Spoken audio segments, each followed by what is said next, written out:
Bueno, vamos a hacer el siguiente ejercicio para explicar el método simplex. Listo, el método simplex tabulado.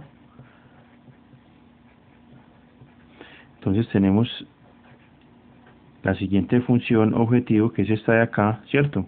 Y como es una función de utilidad o representa una función de utilidad, entonces lo que vamos a hacer es hallar el máximo posible de esta función. Y para eso lo que tenemos que encontrar es cuáles deben ser los valores de x1, x2 y x3, de manera que esta función me dé máxima, ¿cierto? Me dé un valor máximo, me dé el valor máximo posible. Pero para encontrar el valor de x1, x2 y x3 tengo que cumplir con las siguientes restricciones, con estas tres restricciones. ¿De acuerdo?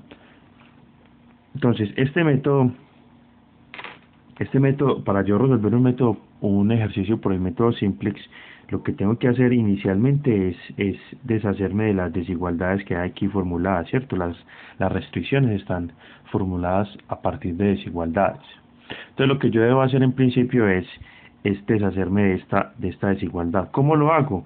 Yo voy a introducir unas variables que se van a llamar variables de holgura.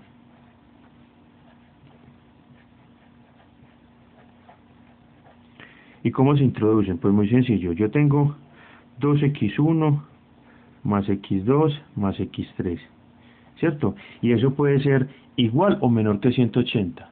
Por ejemplo, si esto es menor que 180, o por ejemplo si esto fuera 120, entonces si todo esto es 120, es menor que 180, ¿cierto? Entonces lo que yo hago es que sumo una variable que me va a representar la holgura, o sea, la diferencia entre 180 y el resto de las variables, y así lo puedo decir que es igual. Entonces, ¿cómo vendría haciendo esto? Si esto es por ejemplo 120, esto cumpliría la desigualdad, que esto es menor que 180. Pero si yo meto otra variable, lo que yo estoy diciendo con esta variable es que la diferencia entre esta y esta se la acomoda a esta, es decir, esta es como el exceso. Entonces, si esto es 120, este x4 debería ser 60 para que pudiera ser igual a 180. Listo, entonces así lo vamos a hacer con todas las otras restricciones. x1 más 3x2 más 2x3. Le voy a sumar otra variable de holgura a esta que la voy a llamar x5, y esto va a ser igual a 300.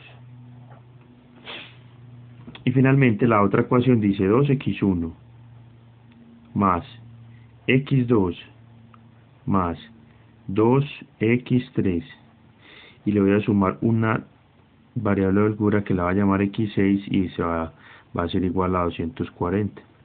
Listo, entonces como ustedes pueden ver, todas las variables iniciales del problema, x1, x2 y x3, estaban en la función objetivo. Entonces voy a meter también las variables de holgura en la función objetivo, pero como esas variables de holgura no aportan nada a la función objetivo, entonces las voy a meter con un coeficiente de 0. Entonces va a quedar así: 6x1